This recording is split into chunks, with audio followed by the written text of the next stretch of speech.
지금 이 영상을 보고 계신 2025년 12월 기준으로 코인 시장 분위기가 꽤나 살벌합니다. 비트코인은 10월 초 12만 6천 달러 근처에서 정점을 찍었다가 11월 내내 꾹꾹 눌리면서 9만 달러 안팎까지 밀렸습니다. 불과 6주 사이에 전 세계 암호화폐 시가총액에서 1조 달러 이상이 날아갔습니다. 언론은 대폭락, 베어마켓 재진입, 위험자산 붕괴 같은 단어를 쓰고 있고 ETF에서는 지금 빠져나가고 있는 레버리지를 썼던 투자자들은 강제 청산을 당하고 있습니다. 자, 질문을 드리겠습니다. 과연 이게 끝일까요? 아니면 평생 몇 번 안 오는 기회일까요? 오늘은 채굴TV에서 정부의 인플레이션 시스템과 2025년 코인 폭락장 이 두 가지를 딱 붙여서 왜 지금 같은 시기에 공부를 하고 분산 투자와 채굴 인프라를 준비해야 되는지 아주 쉽게 설명드리겠습니다.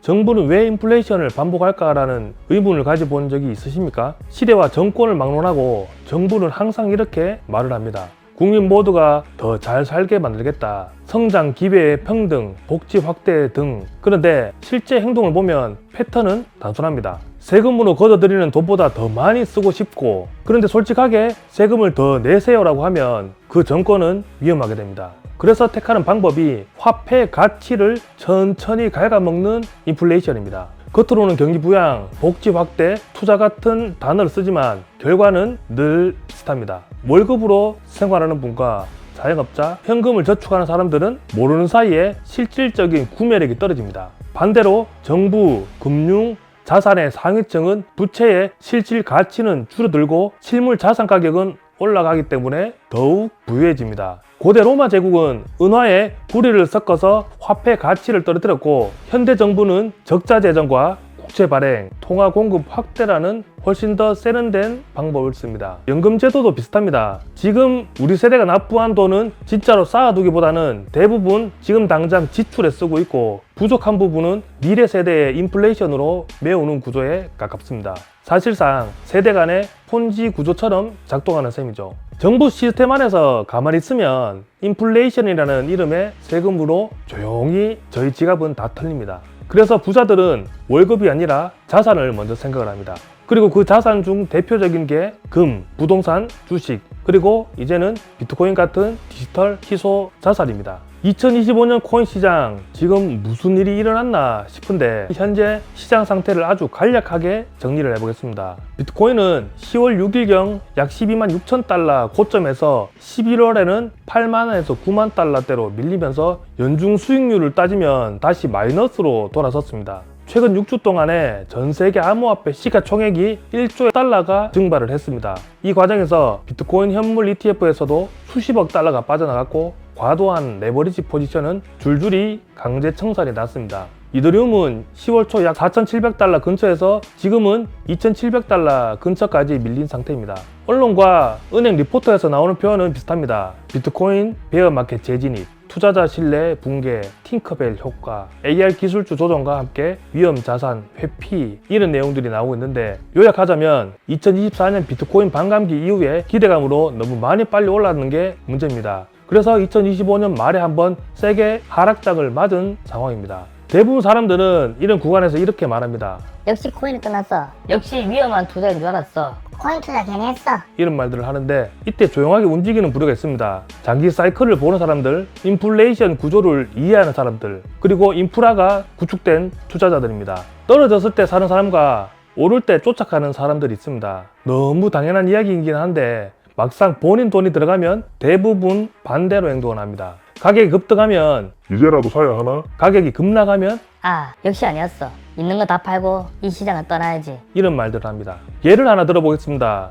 비트코인 사이클인 2024년 4월 비트코인 네 번째 반감기가 있었고 그때 가격은 약 6만 3천 달러 부근이었습니다. 2025년 4월에는 8만 3천 달러 정도로 반감기 이후에 1년 동안 약 30% 정도 오른 상태였습니다. 그 이후에 10월에는 12만 달러를 넘기면서 또 한 번 과열이 되었고 그리고 지금은 9만 달러 안팎으로 다시 눌린 상태입니다. 차트를 길게 놓고 보면 지금 구간은 맨 꼭대기에 들어간 분들에게는 지옥이지만 다음 사이클을 준비하는 사람들에게는 가격 조정 구간입니다. 인플레이션 구간에서 대표적인 정부 밖의 자산인 금을 설명드리겠습니다. 2025년 말에 온스당 약 1900만 달러 수준이었던 금이 2025년 3월경 3000만 달러를 돌파하며 40% 이상을 상승했고 2025년 상반기 전체를 보면 미달러 기준으로 약 26% 수익을 기록했습니다. 인플레이션의 지정학 리스크가 커질수록 정부가 찍어낼 수 없는 자산, 금이나 비트코인 같은 거 있죠. 그런 자산이 재평가를 받았습니다.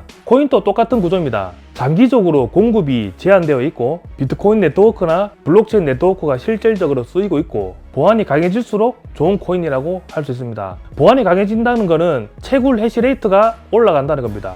결국 통화가치 희석을 피해가는 탈출구 역할을 합니다. 2025년 하반기 비트코인 네트워크 해시레이트는 연초 대비 크게 증가를 했습니다. 매달 사상 최고 수준의 해시레이트를 기록하고 있고 이 말은 가격은 흔들려도 네트워크 자체는 어느 때보다 튼튼하고 장기적으로 참여자가 늘고 있다는 겁니다. 이게 바로 채굴자입니다. 지금 시장이 무너지는 것은 가치가 제로라서 무너지는 게 아닙니다. 레버리지와 기대감이 과열되었기 때문입니다. 자, 그러면 지금은 무엇을 봐야 되겠습니까? 코인, 채굴, 금? 여기서 중요한 포인트는 이 구간에서 무엇을 어떻게 준비하는 것입니다. 코인 투자는 가격이 아니라 구조를 보고 지금 같은 하락 조정장에서 체크해야 될 건 딱 세 가지입니다. 비트코인처럼 발행량이 제한되어 있는가? 반감기 이후 장기적으로 공급 증가율이 떨어지는 구조인가? 실제 사용성과 그 네트워크 효과가 있는가? 이더리움처럼 디파이나 NFT, L2 등 실제로 수수료가 발생하고 있는가? 그리고 네트워크 보안을 봐야 됩니다. 해시레이트가 지속적으로 증가하고 있는가? 비트코인처럼 해시레이트가 사상 최고점으로 올라가고 있는가? 이런 것들을 봐야 됩니다. 가격이 떨어졌는데도 이 세 가지 지표가 여전히 튼튼하거나 오히려 좋아지고 있다면 단기 차트만 보고 도망가는 건 정부의 인플레이션 안으로 다시 뛰어들어가는 불나방 같은 행동에 가깝습니다. 채굴은 지금 살아남는 자가 다 먹는 구간입니다. 2024년 반감기 이후에 채굴업계는 장기 전쟁에 들어갔습니다. 예전에 이더리움 채굴할 때는 단기로 수익이 많이 났지만 지금은 조금 장기적으로 봐야 되는 구간에 진입을 했습니다. 비트코인 블록 보상은 절반으로 또 줄었고 전기요금은 2024년 대비 거의 2배 수준으로 오른 나라들도 있습니다. 그런데도 해시레이트는 사상 최고치라는 경쟁은 여전히 치열합니다. 그 결과 해시당 수익은 사상 최저점으로 떨어졌고 전기와 장비 효율이 떨어지는 채굴 사업들은 줄줄이 퇴출되고 있는 게 사실입니다. 대신 효율 좋은 장비나 저렴한 전력으로 채굴할 수 있는 장기 전략을 가진 채굴자들에게는 해시파워가 다시 몰리고 있는 그런 상황입니다. 그렇다고 실망할 필요는 없습니다. 최신 아식 장비는 2022년 대비 테라 해시당 가격이 80달러에서 16달러 수준으로 5분의 1 수준으로 떨어졌습니다. 말 그대로 채굴기 가격이 떨어졌다는 거죠. 비트코인 가격은 아직 높지만 장비 가격은 조금 저렴해졌고 경쟁자들이 정리되고 있는 구간이라는 뜻입니다. 이 구간에서 준비된 사람들은 좋은 효율 장비를 싸게 들여오고 전기 단가가 싼 지역으로 가서 채굴을 하고 불황기를 버티다가 다음 사이클에는 엄청난 현금 흐름을 가져갑니다. 이게 바로 채굴형 수익 방법입니다. 금은 정부 시스템 밖의 시스템입니다. 2023년에서 2025년 동안은 금은 인플레이션과 지정학 리스크 속에서 역대급으로 랠리를 보여주고 있습니다. 화폐 가치가 흔들릴 때 정부은행 시스템에서 리스크가 쌓일수록 자본은 습관적으로 정부가 찍어낼 수 없는 자산으로 이동합니다. 금, 그리고 일부 우량 부동산, 지방 부동산들은 지금 하락을 하고 있지만 서울의 우량 부동산들은 오르고 있죠. 그리고 점점 많은 기관들이 바라보고 있는 비트코인. 이 세 가지 투자처를 한쪽으로 과도하게 쏠리지 않게 분산하는 것은 바보도 이해할 수 있는 인플레이션의 방어 기본입니다. 자, 그러면 지금 당장 비트코인을 사라는 말인가요? 여기서 중요한 건 지금 당장 올인이 아니라 생각의 프레임을 바꾸는 겁니다. 한 줄로 정리를 하면 정부 인플레이션 시스템 안에서 100% 올인을 하지 말고 지금 같은 조정장에서 차분히 모아서 가자는 말입니다. 조금 구체적으로 나눠보겠습니다. 공부 1순위는 가격이 아니라 구조입니다. 비트코인은 발행량이 2100만 개로 한정되어 있고 4년마다 반감기가 옵니다. 반감기는 채굴량이 반으로 줄어드는 걸 반감기라고 합니다.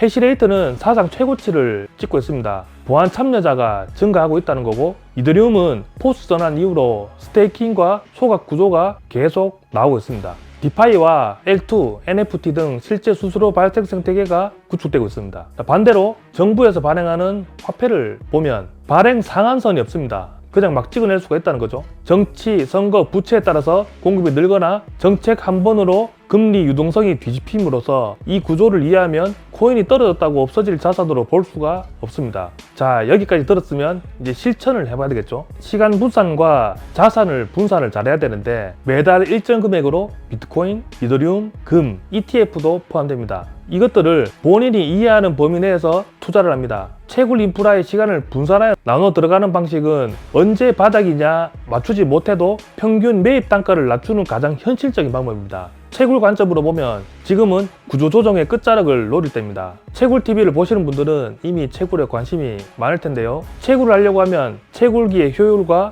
전기요금 단가 그리고 매달 고정 지출이 있는데 이 세 가지를 숫자로 계산해 보면 지금 같은 구간에 장비를 얼마나 싸게 들고 올 수 있는지 어떤 코인을 지속적으로 채굴할 수 있는지가 중요합니다. 이런 시기에 차분히 검토를 해서 시작할 수 있는 좋은 기회라고 생각을 합니다. 지금 해시레이트와 가격을 보면 역사적으로 최악의 채굴 시기처럼 보이지만 살아남은 사람에게는 최고의 준비 시기입니다. 오늘 내용을 아주 단순하게 정리를 하겠습니다.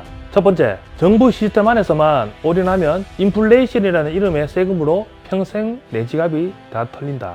둘째, 25년 코인 폭락장은 가치 제로가 아니라 과열과 레버리지 해소 과정이다. 셋째, 금과 비트코인 같은 희소 자산은 이미 지난 2년간 인플레이션 시대의 피난처 역할을 보여줬다. 넷째, 지금 같은 조정장은 좋은 자산을 싸게 모으고 채굴 인프라, 현금 흐름 자산을 준비할 수 있는 드문 기회의 구간이다. 단기 가격 맞추기 대신에 시간 분산과 자산 분산, 채굴 인프라 효율 개선에 집중하라는 겁니다. 결국 세상은 항상 똑같이 돌아갑니다. 누군가는 공포에 던지고 누군가는 같은 차트를 보며 이제부터 준비를 시작을 합니다.